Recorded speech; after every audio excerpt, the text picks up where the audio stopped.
প্রিয় দর্শক, সবাইকে স্বাগত এনটিভির বিশেষ এই অনুষ্ঠানে। ট্যাগলাইনটা দেখতে পাচ্ছেন নিশ্চয়ই, অনিয়মের খেলা, প্রসঙ্গ ক্রিকেট। এবং ক্রিকেট বোর্ডের গত 12 বছর, আরও সুনির্দিষ্ট করে বললে 14 বছরের যত রকমের ত্রুটি বিচ্যুতি, শুধু নয় অন্যায় বা বৈষম্য যেটাই বলা হোক না কেন, সেগুলোর সামান্য অংশ হয়তো বা আমরা আজকের এই অনুষ্ঠানে আলোকপাত করতে পারবো। আমাদের এই অনুষ্ঠানে আসলে আজকে এই ব্যাপারটা নিয়ে, এই ব্যাপারগুলো নিয়ে আলাপ করার জন্য আমরা আমন্ত্রণ জানিয়েছি ক্রীড়া সাংবাদিক আরিফুল ইসলাম রনিকে। রনি, আপনাকে স্বাগত আমাদের স্টুডিওতে। ধন্যবাদ আপনাকে। এটা যুদ্ধ একটা ব্যাপার আছে, মানে একটা ক্রিকেট ম্যাচ আপনি আমি দুজনেই মাঠে কভার করি বা করেছি। ক্রিকেট নিয়ে, ক্রিকেট বোর্ড নিয়ে আমরা যত কথা বলেছি গত 14 বছরে, one of the vocal voice you have raised so many times. আমরা লেখার মধ্য দিয়ে বারবার প্রমাণ করার চেষ্টা করেছি যে একটা কোটা সিস্টেমের মতো করেই একটা ক্লাব সিস্টেমের কাছে বাংলাদেশের ক্রিকেট মুঠোবন্দী। তো আপনি এখন এইটা নিয়ে আমরা আসলে প্রোগ্রামটা সাজিয়েছি। আপনার এক্সপিরিয়েন্সের জায়গা থেকে একটু যদি সংক্ষিপ্ত করে বলেন। ডেফিনেটলি দেখুন, মানে আমরা বলছিলাম যে 12 বছর বা লম্বা সময় বা ইয়াভাবে পরিসংখ্যানগতভাবে বলতে হবে যে বিসিবির সবচেয়ে দীর্ঘ সময় সভাপতি ছিলেন নাজমুল হাসান পাপন। কিন্তু কীভাবে ছিলেন? 3 বার তিনি বিসিবির নির্বাচিত সভাপতি, প্রথম নির্বাচিত সভাপতি। কিভাবে নির্বাচিত হলেন? একবারও কিন্তু তিনি কোনো প্রতিদ্বন্দ্বিতা ছিল না, বিনা প্রতিদ্বন্দ্বিতা হয়েছে। সেটা কিভাবে হলো? সেই সিস্টেমগুলো নিয়ে আসলে আমরা বলেছি নানা সময়। এখন মানে চারদিকে যেহেতু আরও অনেক বেশি আওয়াজ উঠেছে, আমি একটা কথা দর্শকদের বলে রাখতে চাই যারা দেখছেন, যে ক্রিকেটে কিন্তু আমরা সবসময়ই আমরা আওয়াজ তুলেছি, আমরা প্রশ্ন করেছি। মানে এই সরকার ছিল, মানে যে সরকার বিদায়ী সরকার, সেই বিদায়ী সরকারের সময়ও তাদের এত দাপুটে বোর্ড ছিল, ওই সময় আমরা প্রচণ্ড আওয়াজ তুলেছি। তার মানে বুঝতে পারেন যে কি লেভেলের বা কোন পর্যায়ের আসলে তাদের এরকম ব্যাপারটা ছিল, তারা কোন পর্যায়ে নিয়ে গেছিল দেশের ক্রিকেটকে। আমরা একটা আসলে শুরুই করব বাংলাদেশের ক্রিকেটের সাংঘর্ষিক ব্যাপারগুলো নিয়ে। কনফ্লিক্ট অফ ইন্টারেস্ট শব্দটা আমরা জানি ইংলিশে, যেটা হয় সাংঘর্ষিক, পারস্পরিক সাংঘর্ষিক যে ব্যাপারগুলো থাকে। একটা ক্রিকেট বোর্ড একটা ক্লাব কেন্দ্রিক হয়ে যাওয়ার ফলে এবং তার আশেপাশে যে অক্টোপাসের মতো অনেক একটা চারদিকে হাত পা ছড়িয়ে রেখে, আমরা সেটা নিয়ে আগে শুরু করি, তারপরে আমরা আলোচনায় ফিরবো।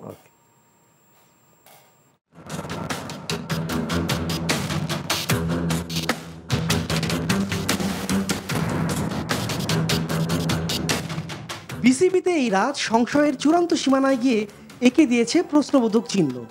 সরকার পতনের আভাস পেয়েই 5ই আগস্ট রাতেই বেক্সিমকোর প্রান্তদের নেতৃত্বে ব্যাগ নিয়ে ছাড়তে দেখা যায় বেশ কয়েকজনকে বিসিবির কমপ্লেক্স। বোর্ডকে ঘিরে যে টাকা পয়সা সরিয়ে নেওয়ার ধারণা, সেটা আরও বেগ পায় এই ঘটনায়। পরে খোঁজ নিয়ে জানা গেছে 35 লাখ টাকা নিয়ে এ কজন বেরিয়ে গেছে।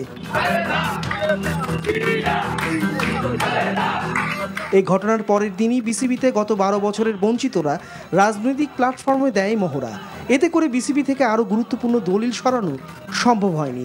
যদিও এই সময়ে বিসিবির গত 10 বছরে বোর্ড পরিচালক ডাক্তার ইসমাইল হায়দার মল্লিকের আশীর্বাদ পুষ্টদের দেখা যায় দল বদলের মিছিল করতে। সেই তালিকার নামগুলোর মধ্যে আছে অ্যাকাউন্ট বিভাগের জুয়েল সরকারের, যিনি মল্লিকের খুব কাছের লোক হিসেবে সবার কাছে পরিচিত। হঠাৎ করেই রাজনৈতিক পরিচিতি বদলানোর এই ঘটনার মধ্যে বেরিয়ে আসে একের পর এক তথ্য। মুনাবির নামের আরও একজন অ্যাকাউন্টসে কাজ করেন বিসিবির হয়ে। তার সঙ্গে আছেন বিভাগীয় প্রধান আব্দুল মান্নান সরকার। 4 সদস্যের এই হিসাব রক্ষণ বিভাগকে ঘিরে মল্লিকের লক্ষিন্দরের বাসর ঘরের মতো নিশ্ছিদ্র ব্যবস্থা, যেখানে অডিট করেও কোনো দুর্নীতি প্রমাণ করা প্রায় অসম্ভব। তারপরও কিছু ত্রুটি কখনো বোঝা যায় না। মান্নানের স্ত্রী মুর্শিদা হাফিজকে বাড়তি সুবিধা পাইয়ে দিতে বিসিবির এফডিআরের একটা অংশ সরিয়ে নেওয়া হয় মিরপুর স্টেডিয়ামের কাছে ন্যাশনাল ব্যাংকে। অন্তত 75 কোটি টাকার এই ব্যবস্থাপত্রে উন্নতি হয়েছে মান্নানের স্ত্রী মুর্শিদা হাফিজার।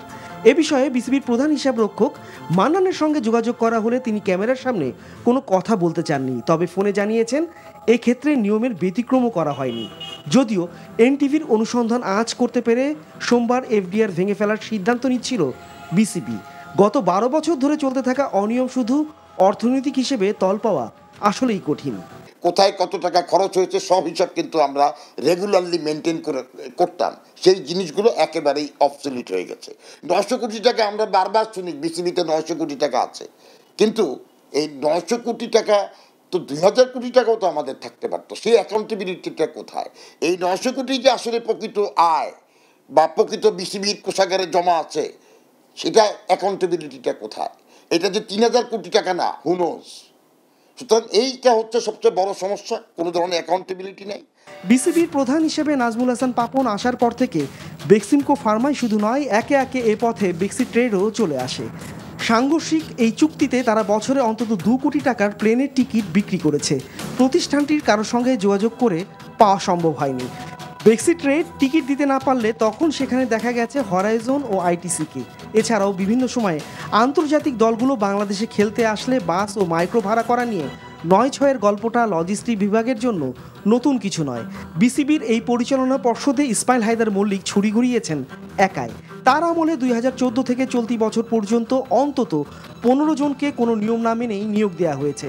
এই তালিকায় আছেন বিভিন্ন বিভাগের রোকন, প্রান্ত, নাইম, আরিফ, সাব্বির, মুনাব্বির, সামিউল মুন্না, মাসুম চৌধুরী, বাবুল মিয়া, নজরুল ইসলাম, বাঁধন এবং মেজর হাসিব। পাপনের নেতৃত্বাধীন বোর্ডে তার রাজনৈতিক কারণে বিসিবি থেকে অনেক কর্মী গেছেন ভৈরবে। কোভিডের সময় ত্রাণ দেওয়ার লোক খুঁজে না পাওয়া গেলেও তা একাডেমি ভবনের এক কোণায় নষ্ট হওয়ার গুরুতর অভিযোগও আছে। এই চালটা কিন্তু আমি একটা আমার চোখে পড়ে গেছে, সেটা হলো যে ওই আপনাদের মিডিয়ার জন্য প্রথমে গ্যারেজের ওদিকে একটা ছোট ঘর করা হয়েছিল না, ওখানে কিন্তু ত্রাণ ছিল, কিছু ত্রাণ নষ্ট হয়েছে। হ্যাঁ, তো এইগুলো কার টাকা আপনি নষ্ট করতেছেন? মানে আপনার ত্রাণ আনডিস্ট্রিবিউটেড থাকবে কেন, আর আপনার ত্রাণগুলো ক্লাবদের কাছে যাবে কেন? এর চেয়ে বড় ব্যাপার হলো বিসিবি তার কর্মকাণ্ডে কখনোই স্বচ্ছতার জায়গা রাখেনি। কাগজে কলমে রাখার একটা দায় থাকলেও ভেতরে ভেতরে আগে থেকেই নির্ধারিত হয়ে থাকতো অনেক কিছুই। এই বোর্ডের ব্যানারে নাজমুল হাসান পাপন, ইসমাইল হায়দার মল্লিক, মাহবুবুল আনাম, ওবায়দ নিজামদের পিচ ফাউন্ডেশনের খাবার দেওয়া হয়েছে নিয়মিত। এছাড়াও আরেক বোর্ড পরিচালকের কাছের লোক হিসেবে মাহতাবুদ্দিন সেন্টুর স্পোর্টস অ্যান্ড স্পোর্টস জোন গত 12 বছরে অন্তত 70 কোটি টাকার জার্সি তৈরির কাজ একাই পেয়েছেন বলে ভেতরের খবর। যদিও সেন্টু ফোনে এই অভিযোগ অস্বীকার করেছেন। সাংঘর্ষিক ঘটনার এখানেই শেষ নয়। বর্তমান বোর্ড পরিচালক হিসেবে আকরাম খানের সঙ্গে ইসমাইল হায়দার মল্লিকের ব্যবসা থাকার বিষয়টিও সামনে চলে এসেছে। সেটা কিন্তু আপনার বোর্ডের বাইরে, সেটা কিন্তু আপনার আমার মনে হয় না যে, আমি আগে শুরুতে বলেছি ক্রিকেটিংয়ের যদি কোনো ইয়ে থাকে, বাট সেটা তো হইতেই পারে আপনার সেটা নিয়ে, বা ক্রিকেট বোর্ডে যেন কোনো কিছু এফেক্ট না হয়, সেগুলো কিন্তু সবসময় আমাদের মাথায় আছে। রনি, আপনি প্রতিবেদনটা দেখছিলেন, আপনার ক্রিকেট এক্সপার্ট হিসেবে আপনার মন্তব্যটা জানতে চাই। এবং প্রতিবেদনের শুরুতেই আমি দেখছিলাম যে মিছিল হচ্ছে, সেই মিছিলটা আপনি একটু পজিটিভ সেন্সে বলেছেন, কিন্তু মিছিল তো হওয়া উচিত না আর কি, মানে যে কোনো প্রেক্ষাপটেই ক্রিকেট প্রিমাইসের মিছিল হওয়ার কথা না। কিন্তু আমরা দেখেছি গত কয়েক বছরে, গত 12 বছরে এই মিছিল, বিসিবির নির্বাচন যখন হতো মনে হতো জাতীয় নির্বাচন, এখানে মিছিল, মিটিং এবং এলাকার, মানে মিরপুর এলাকার গোটা লোকজন, মিরপুরের বাইরে থেকে অনেকে আসতেন আর কি, এবং সেটা একটা রাজনৈতিক কার্যালয়ের মতো মনে হতো। বিসিবিতে সবসময় রাজনীতির ছোঁয়া ছিল, কিন্তু গত 12 বছরে যেটা হয়েছে, মানে এত রাজনীতিকরণ আগে কখনো হয়নি। এবং অন্যান্য যেগুলো দুর্নীতির কথা উঠে এসছে বা যেগুলোর ইঙ্গিত আছে, দেখুন এই অ্যাকাউন্টসের যিনি প্রধান মান্নান, তাকে নিয়েও আমিও পার্সোনালি অনেক কিছু আমরা শুনেছি, আর অনেকেই আমি শিওর যে শুনেছে তার কথা। জাস্ট এই জিনিসগুলো আপনার প্রতিবেদনে যেটা আছে যে প্রমাণ করা প্রায় অসম্ভব, কারণ তারা এত নিখুঁতভাবে কাজগুলো করেছে এবং আর্থিক ব্যাপার সেবারগুলো তারা আসলে খোলাসা করতে চান না, সো প্রমাণ করা খুব কঠিন। কিন্তু আমি নিশ্চিত মানে এত জায়গা থেকে তার নামে অভিযোগ আছে এবং তাদের আশেপাশে যারা আছেন তারা তো একটা সিন্ডিকেটের মতো, একটা জালের মতো তারা বিছিয়েছেন বছরের পর বছর।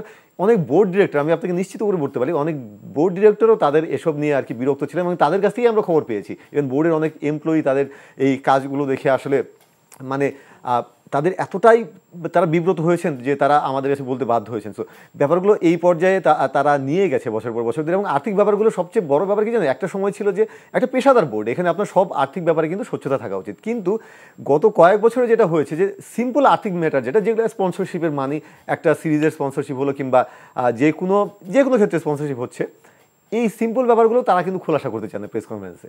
মানে এটা তো নর্মাল একটা ব্যাপার, এগুলো কিন্তু তারা খোলাসা করতে চান না। আমরা যখন প্রশ্ন করেছি তারা পাল্টা প্রশ্ন করেছেন যে আর্থিক ব্যাপার কেন বলবো, আমাদের এটা দুই পক্ষের ব্যাপার, এসব বলে তারা এড়াতে চেয়েছেন। এগুলো কিন্তু নর্মাল ব্যাপার। তো এইসব ব্যাপারেই তারা যতটা লুকোচুরি করতে চেয়েছেন, যেগুলো আরও ডিপ ব্যাপার, যেগুলো আসলে আমরা যেই পর্যন্ত আমাদের এক্সেস নাই কিংবা সাধারণ মানুষ যেগুলো জানে না, সেগুলোতে যে তারা কী করেছে এটা আসলে সহজেই অনুমেয়। আমরা আসলে মানে এটা তো একটা প্যাটার্নে আমরা সাংঘর্ষিক ব্যাপারগুলো নিয়ে আসছি, বেনিফিশিয়ারিদের একটু দেখে আসতে চাই। মানে একটা পারসেপশন না, আমরা অভিযোগের পাহাড় পেয়েছি, অভিযোগের পাহাড় থেকে তত্ত্ব তালাশ করে যতটুকু পিউরিফাইড হতে আমরা পেরেছি সামনে নিয়ে আসার চেষ্টা করেছি। চেহারাগুলো আমরা আসলে, তারা তো কেউ দাগি অপরাধী নন যতক্ষণ পর্যন্ত প্রমাণিত, কিন্তু ক্রিকেটের লোক বলে আফসোসটা বেড়ে যায়। আমরা আসলে দেখে নিতে চাই বিসিবির এই বোর্ড থেকে যারা পরিচালক হিসেবে একটু হলেও অনৈতিক সুবিধা পেয়েছেন বা তাদের ব্যাপারগুলো আমাদের সামনে এসছে। গত এক যুগে ক্রিকেট বোর্ডকে ব্যবহার করে পরিচালকদের মধ্যে সবচেয়ে বেশি ব্যক্তিগত উন্নয়ন করেছেন ইসমাইল হায়দার মল্লিক। বেক্সিমকো ফার্মার একজন কর্মচারী থেকে হয়েছেন বিসিবির সবচেয়ে প্রভাবশালী কর্মকর্তা।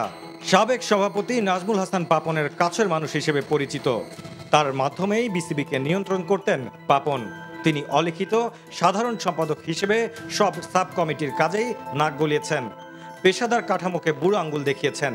মল্লিক ছিলেন একাধারে বিসিবির মার্কেটিং এবং কমার্শিয়াল কমিটির চেয়ারম্যান ও বিপিএল গভর্নিং কাউন্সিলের সদস্য সচিব।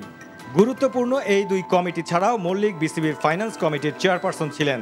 খেলার টিকিট প্রিন্টিং, বিজ্ঞাপন সংগ্রহ, স্থানীয় ক্রিকেট ক্লাবের জন্য অর্থ সংগ্রহ সবকিছু হয়েছে তার নেতৃত্বে।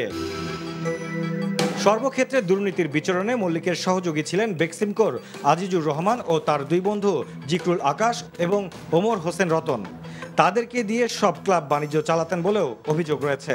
রতন এখনও আছেন এই বোর্ডের আম্পায়ার্স কমিটির সঙ্গে। বোর্ডের উন্নতি তেমন চোখে না পড়লেও তাদের টাকার পাহাড় গড়তে সময় লাগেনি। ক্রিকেট বোর্ডের কর্মকর্তা এমনকি খেলোয়াড়দের সাথেও বাজে আচরণ করতেন মল্লিক। ভয়ের কারণে তার এত অনিয়মের বিরুদ্ধে কথা বলার সাহস হয়নি কারো। দুবাইতে তিনি এই মুহূর্তে অবস্থান করায় তার বিরুদ্ধে আনা অভিযোগগুলোর কোনো ব্যাখ্যা মেলেনি। তার ব্যবহৃত সব নাম্বারই বন্ধ। ডিসিপ্লিন কমিটি যেটা ছিল এটাও তাদের মন গড়া একটা কমিটি ছিল। জালাল ভাই, শেখ সোহেল সাহেব, এনারা মানে কোনো কিছু শোনার দরকার নাই। মল্লিক সাহেব বলে দিছে 2 বছরের জন্য বা 10 বছরের জন্য তারা সাসপেন্ড সবাই। টেবিলের খেলাটা মল্লিক খেললেও মাঠের খেলায় একক আধিপত্য বিস্তার করেছেন বিসিবি পরিচালক ও কোচ খালেদ মাহমুদ সুজন। অভিযোগ আছে জাতীয় দলের সাবেক এই অধিনায়ক সবচেয়ে বেশি প্রভাব খাটিয়েছেন ঢাকা প্রিমিয়ার লিগের দল বদলে। আবাহনী লিমিটেড ও শাইনপুকুর স্পোর্টিং ক্লাবের দল গড়েন সুজন। দল বদল করতে গিয়ে প্রয়োজনের অতিরিক্ত ক্রিকেটারকে ব্লক করে রাখেন বলেও অভিযোগ আছে তার বিরুদ্ধে। ক্রিকেটারদের চাপের মুখে ঠেলে দল বদলে প্রভাব বিস্তারের তার অভিযোগ আছে তার বিরুদ্ধে, যে কারণে জাতীয় দলের চেয়ে অনেক সময়ই শক্তিশালী হয়ে ওঠে তার আবাহনী। তাই ক্রমেই নষ্ট হয়েছে প্রতিযোগিতার মান। এছাড়া 2014 সালে তার সাথে ঝামেলায় জড়িয়ে দেশ ছাড়তে বাধ্য হয়েছিলেন পরীক্ষিত ক্রিকেট সংগঠক লুৎফর রহমান বাদল। তার ক্লাবের 2 কর্মকর্তাকেও দেশ ছাড়তে হয়। সরকার পতনের আগে পরে পাপন মল্লিকরা দেশ ছাড়লেও এখনও বিসিবিতে পরিচালক হিসেবে বহাল আছেন সাংঘর্ষিক কর্মকাণ্ডের জন্য সমালোচিত সাবেক এই অধিনায়ক। একাধারে তিনি বোর্ড পরিচালক, বিভিন্ন ব্যক্তি মালিকানাধীন প্রতিষ্ঠানের কোচ, এমনকি অন্তর্বর্তীকালীন কোচ হিসেবে দায়িত্ব সামলেছেন দেশের ক্রিকেটের। উনি যেহেতু ক্রিকেট বোর্ডের একটা বড় পোস্টে আছেন, উনি যেহেতু একটা ক্লাব বিলংস করেন কোচ হিসাবে, হ্যাঁ, এবং মানে ক্লাবের ডিরেক্টর, উনি ন্যাশনাল টিমেরও উনি ম্যানেজার ছিলেন, অনেক সময় উনি মানে ভারপ্রাপ্ত কোচও ছিলেন। তো এই ক্ষেত্রে সব প্লেয়ারেরই উপর ওঠার একটা টার্গেট থাকে। যেমন আমি কিছু প্লেয়ার, আমার টিমেরই কিছু প্লেয়ার আছেন যে ও আমাকে কনফার্ম করেছে যে হ্যাঁ, আমরা বললাম টাকা নিয়ে যাও। লিজেন্ড অফ রূপগঞ্জে যে প্লেয়ারকে আমরা ধরে নিয়ে আসি, নিচে খেলতো, তাকে আমরা উপরে খেলে 2টা সেঞ্চুরি মারলো সে। আমার টিমে যখন সেঞ্চুরি মেরে যখন সে পারফরমেন্স করলো, তারপরে হয়তো বা সুজন ভাইয়ের চোখ খুলে গেলো যে না, এই প্লেয়ারটা তো ভালো প্লেয়ার, এই প্লেয়ারকে আবাহনীতে লাগবে। তো এখন আমার সাথে কনফার্ম করার পরে সেই প্লেয়ার আমাকে ফোন করে বললো যে ভাই, সুজন ভাই আমাকে ফোন করছে, এখন আমি কি করবো, আমার তো ক্যারিয়ার আছে। ক্রিকেট বোর্ডে আধিপত্য বিস্তারের সুজনের মতো না হলেও পিছিয়ে নেই 1998 থেকে বিসিবিতে কাজ করা মাহবুবুল আনামও। সাবের হোসেন থেকে শুরু অদ্যাবধি বোর্ডে তিনি আছেন। তার ছায়ায় মিরপুর স্টেডিয়ামের মাটিতে খুঁটি গড়ে বসেছেন Sri Lankan curator Gamini D Silva. 2008 সালে কিউরেটর হিসেবে যোগ দেয়া এই কিউরেটরের বিরুদ্ধে অভিযোগের অন্ত নেই। শুরুতে 2 বছরের চুক্তিতে নিয়োগ পেলেও পরবর্তীতে দফায় দফায় চুক্তি বাড়ানো হয়। এই সময়টাতে পিচের মান ভালো না করতে পারায় বহুবার সমালোচিত হয়েছেন। লো স্কোরিং ম্যাচের কারণে ক্রমেই নিচে নেমেছে বিপিএল এর মান। 2017 সালে উইকেট নিয়ে বিরক্তি প্রকাশ করায় বোর্ডের রোশানলে পড়েন মাশরাফি বিন মর্তুজা ও তামিম ইকবাল। এছাড়া এখন পর্যন্ত 3 বার ডিমেরিট পয়েন্ট পেয়েছে গামিনীর পরিচর্যায় থাকা মিরপুরের উইকেট। তবে গামিনীকে বাঁচাতে প্রায় সময়ই দোষ নিজের ঘাড়ে নিয়েছেন মাহবুব আনাম। পরিচালক না হয়েও সয়লাব হোসেন টুটুলের আম্পায়ার্স কমিটিতে থাকা নিয়েও আছে অনেক অভিযোগ। তিনি কিভাবে এতদিন একই পদে থেকে গেলেন, বিষয়টা নিয়ে বিস্ময়ের শেষ নেই। আম্পায়ারদের নিয়ন্ত্রণ এবং মান খারাপের জন্য গত 12 বছরে টুটুলের ভূমিকা প্রত্যক্ষ। নিজের বেতন লাখ টাকা হলেও আম্পায়ারদের 15,000 টাকার বেশি মাসোহারা না দেওয়ার গুরুতর অভিযোগ আছে তার বিরুদ্ধে।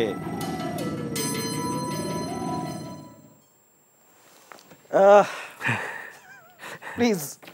না, অনেক কিছু উঠে এসেছে আসলে, মানে আলোচনা করতে হলে কিন্তু আসলে মানে শেষ হবে না, মানে এত হয়েছে এবং 12 বছর একটা লম্বা সময়, এত বেশি কিছু তারা করেছেন যে আসলে একজনকে নিয়ে আলোচনা করতে গেলে শেষ হয়ে যাবে। মল্লিক ভাইকে দিয়ে যদি শুরু করি, দেখুন এটা ক্রিকেট বোর্ডে একটা ওপেন সিক্রেট ছিল যে মল্লিক ভাইকে বলা হতো, সবাই বলতো যারা স্পন্সর করতে আসতেন কিংবা যারা বোর্ডের সঙ্গে বিভিন্ন রকম আর্থিক এবং অন্যান্য ব্যাপারে জড়িত ছিলেন, তারা বলতেন যে তাকে কোনো পার্সেন্টেজ না দিয়ে বোর্ডে কোনো কাজ করা যায় না।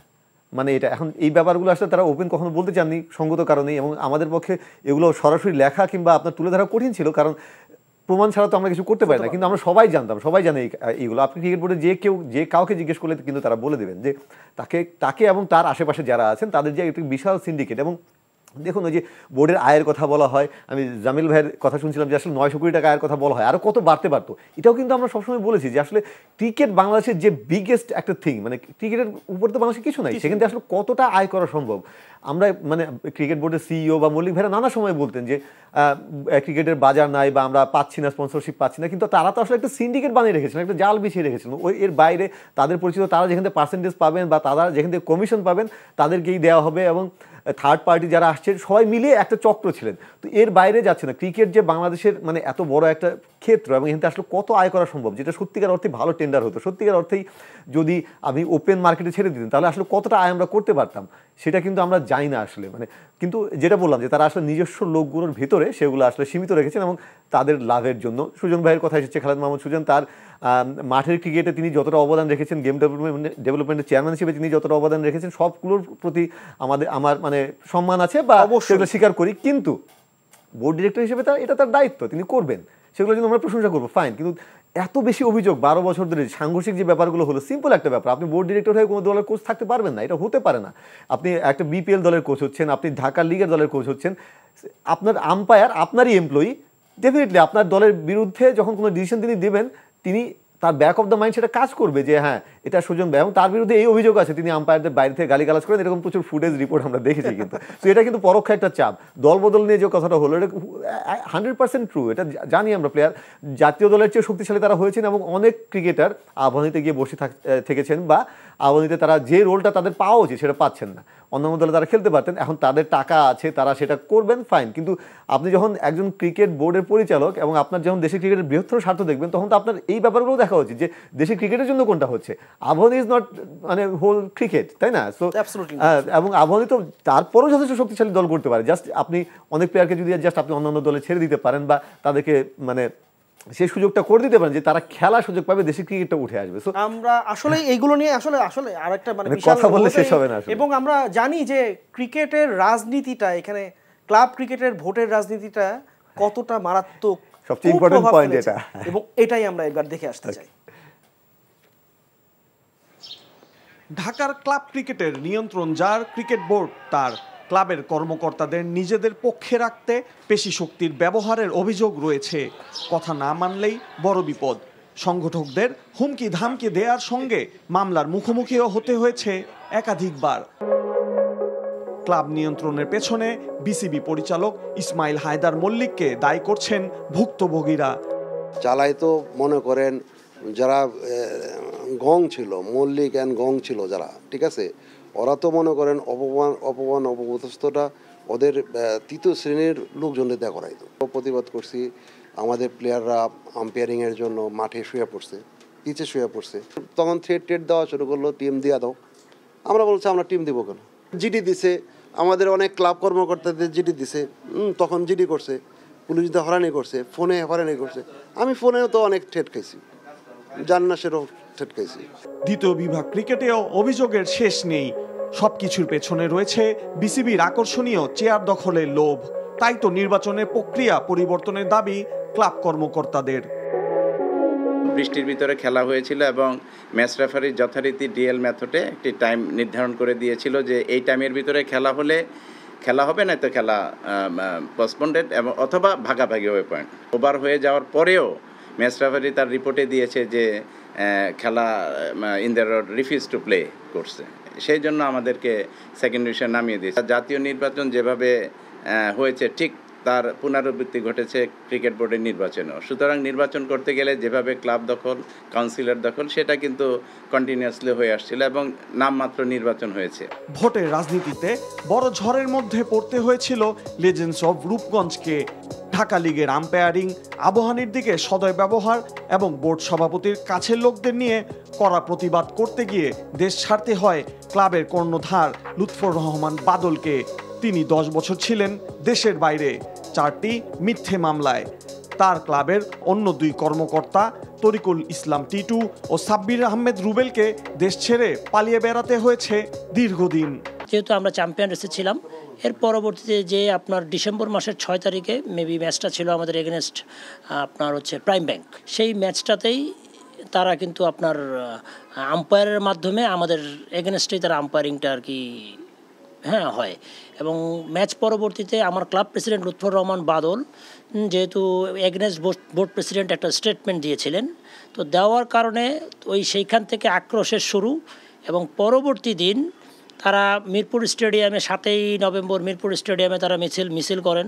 8ই নভেম্বর খেলা বন্ধ করে দিয়ে তারা সাংবাদিক সম্মেলন করেন এবং ওটা করেন এগেনস্ট লিজেন্ড অফ রূপগঞ্জ। সেই সময় আমরা বাধ্য হয়ে, যেহেতু আমাদের এগেনস্টে মামলাগুলো করে আমাদের মানে জামিন অযোগ্য মামলা, একটা বিশেষ ক্ষমতা আইনে করে আর একটা আপনার হচ্ছে অ্যাটেম্প টু মার্ডার কেসে একটা করে, তো এগুলোতে তারা মিথ্যা মামলাগুলো করার কারণে আমরা 10ই ডিসেম্বর 2014 সালে কিন্তু আমরা দেশ ছাড়ি।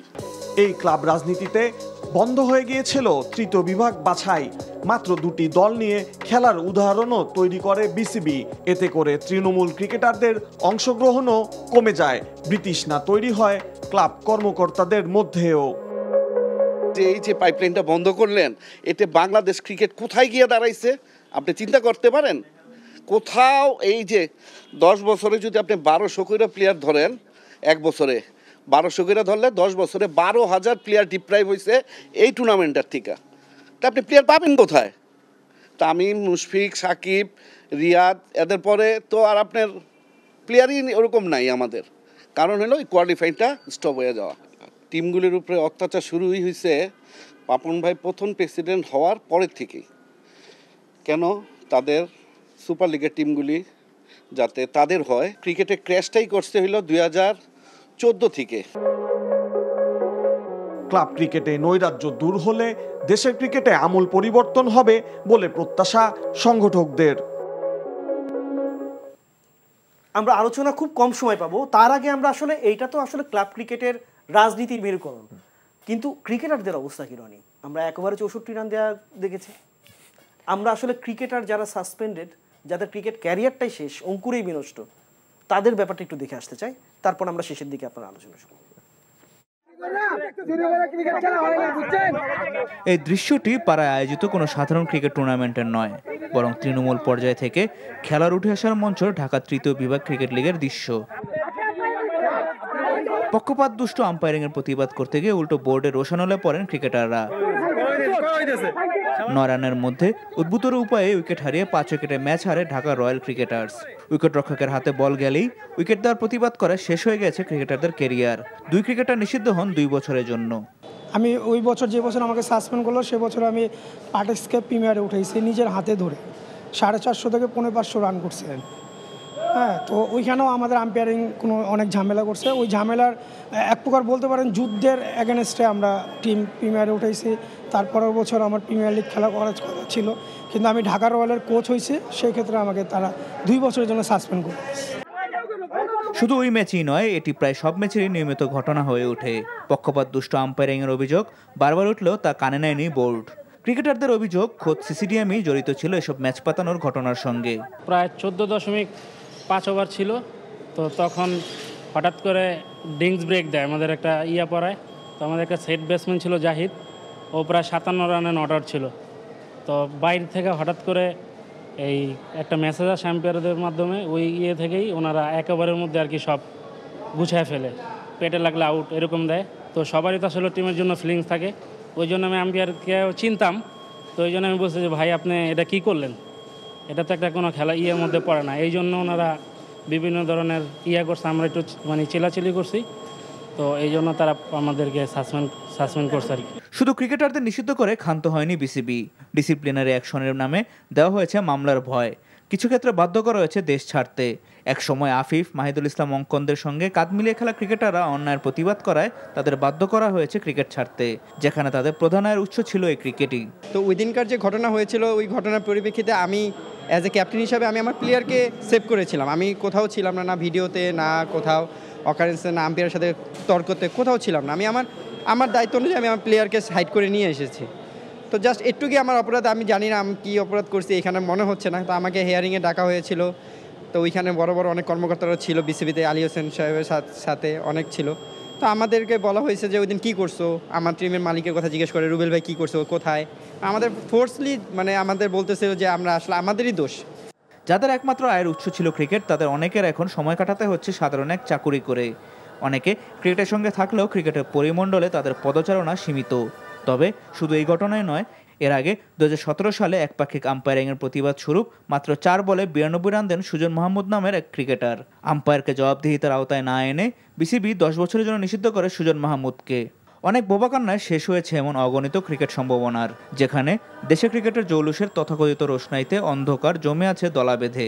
এ যেন এক কৃষ্ণপক্ষ। যদিও অভিযোগ অস্বীকার করেছেন সিসিডিএমের দায়িত্বে থাকা আলী হোসেন। খেলার মাঠে যে উদ্বুদ্ধ পরিস্থিতি বা কোনো গন্ডগোল বা কোনো ম্যাচে অসদাচরণ হলে ম্যাচ রেফারি যে শাস্তিটা প্রদান করে আমাদের সিসিডিএমে পাঠায়। সিসিডিএম যেহেতু আমরা খেলা পরিচালনা করি, আমাদের দায়িত্ব সেই ইগুলো জরিমানা বা শাস্তিগুলো আমরা চিঠির মাধ্যমে তাদের জানিয়ে দেয়। সংগঠক বা কোনো ক্লাবের প্রতি কোনো আক্রোশ হয়ে বা আমার এটা করার কোনো ধরনের উদ্দেশ্য বা কোনো রাইটও নাই। শুনে হাসি পেল। দেখুন, মানে দর্শক যারা দেখছেন তাদেরকে একটু ক্লিয়ার করে দিচ্ছি আমি এটা, যে আসলে সবগুলো ক্লাবকে তারা তাদের ছায়াতলে কেন যাচ্ছে। ব্যাপারটা হলো যে কাউন্সিলরদের ভোটে বোর্ড ডিরেক্টর হন। তো কাউন্সিলররা কারা? 189 জন কাউন্সিলর আছে, তাদের 76 জন হলেন ক্লাব থেকে আসে। হ্যাঁ, 76 জন, মানে একটা বড় অংশ। বাকিরা আসলে তো বিভাগীয় ক্রীড়া সংস্থা, জেলা ক্রীড়া সংস্থা এবং বিভিন্ন কোটা থেকে। তো বিভাগীয় ক্রীড়া সংস্থা, জেলা ক্রীড়া সংস্থা এগুলো তো রাজনৈতিকভাবেই তারা নিয়োগ পায়, কাজেই তারা ডেফিনেটলি এই পক্ষেই থাকবেন। ক্লাব যারা আছেন, ক্লাব কর্মকর্তা 76 জন, তারাই কিন্তু আসলে এখানে বাগড়া দিতে পারেন, তারা এই রাজত্ব প্রতিষ্ঠায়। তো তারা যেটা করেছেন যে ক্লাবগুলোই সব তাদের দখলে। সো সেই ক্লাবগুলো থেকে যারা কাউন্সিলর আসবেন ডেফিনেটলি তাদের দখল আছে। এইভাবেই তারা কিন্তু বছরের পর বছর এই ক্রিকেট বোর্ডে রাজত্ব করেছেন বা তাদের সাম্রাজ্য প্রতিষ্ঠা করেছেন। এবং বছরের পর বছর আমরা যেটা বলছি যে বিনা প্রতিদ্বন্দ্বিতায় নির্বাচিত হচ্ছেন আপনার পাপন ভাই কিংবা অন্যান্য বোর্ড ডিরেক্টর, বেশিরভাগই কিন্তু ইলেকশন হয় না, বেশিরভাগই বিনা প্রতিদ্বন্দ্বিতায় নির্বাচিত হয়ে গেছেন। সো যেটা হয়েছে, তারা ক্লাবগুলোকে এভাবে নিজের ছায়াতলে অসংখ্য ক্লাব, এই মল্লিক ভাই এবং একজন সব ইউজ করেছেন মল্লিক অ্যান্ড গং। এটা কিন্তু আসলে ক্রিকেটে বা খেলাধুলায় এই ধরনের শব্দ ব্যবহার করাটা খুব দৃষ্টিকটু, কিন্তু সত্যিকার অর্থে তাই হয়েছে। মল্লিক ভাইরা এরকম একটা গং প্রতিষ্ঠা করেছিলেন এবং তারা এই কাজগুলো করেছেন। দেখুন, 3rd ডিভিশন কোয়ালিফাইং 2014 সালে যে 1 লাখ টাকা যেটা ছিল তাদের এন্ট্রি ফি, সেটা করা হচ্ছে 5 লাখ টাকা। ওই ক্লাবগুলো সারা বছরের মানে ব্যয়ও 5 লাখ টাকা না। সো যেটা হয়েছে, বিভিন্ন ক্লাব তারপর থেকে মানে 1-2 ক্লাব, তাদের ক্লাব যেগুলো মল্লিক ভাইদের ক্লাব, তারাই শুধু অংশ নিতে পেরেছে। অন্যান্য ক্লাব, এগুলো হলো পাড়ার ক্লাব, বড় ভাইরা মিলে করে কিংবা এলাকার সংগঠকরা মিলে করেন, তারা এইভাবে 5 লাখ টাকা এন্ট্রি ফি দিয়ে কীভাবে করবেন? সো তারা এই টুর্নামেন্টে সরে গেছে। 1000 থেকে 1200 ছেলে পেলে এরা খেলতো, যারা একদম এন্ট্রি লেভেলের, যেখান থেকে আসলে ক্রিকেটাররা উঠে আসে, একদম প্রাইমারি লেভেলের ক্রিকেটার, এখান থেকে প্রতিভারা উঠে আসে। সো এই ক্রিকেটাররা গত 10 বছরে কিন্তু এই 3rd ডিভিশন কোয়ালিফাইংয়ে সুযোগ পায়নি। মানে এমন একটা অবস্থা, অক্টোপাসের হাত আমি বলছিলাম 8 দিকে একদম। এইখান থেকে আসলে কি মানে আমরা রিফ্লেকশনটা কি পেতে পারি বর্তমান বোর্ডে, খুব সংক্ষিপ্তভাবে বলবেন? অবশ্যই আমি ক্রিকেট বোর্ডের বর্তমান সভাপতি যিনি ফারুক আহমেদ, তিনি কিন্তু প্রথম সংবাদ সম্মেলনে বলেছেন যারা ক্রিকেট বোর্ডের নির্বাচন পদ্ধতি তারা পাল্টাতে চান। সো আমরাও আশা করবো যে এই ক্লাবের কাছে বন্ধু, বিশ্বের কোনো দেশে এভাবে নাই, আসলে কোনো ক্রিকেট বোর্ডে এটা নাই। এটা আসলে সত্যিকার অর্থে পেশাদার একটা ব্যবস্থা তাদের করা উচিত এবং এমন ব্যবস্থা করা উচিত যাতে এইভাবে ভবিষ্যতে কেউ চাইলেও এরকম জাল বেছাতে না পারে আর কি। অনেক ধন্যবাদ রনি। আজকে যেতে হচ্ছে, আমরা আসলে আরও অনেক কিছু নিয়ে এসেছিলাম, মানে সময়টা এমন কম, বাংলাদেশ প্রিমিয়ার লিগ বিপিএল নিয়ে আসলে আলোচনাটা করা হলো না, সেটা অপেক্ষা করছে পরে আরেকদিন আবারও এরকম একটা প্রোগ্রামের জন্য। ততক্ষণ পর্যন্ত সুস্থ থাকুন সবাই, ধন্যবাদ।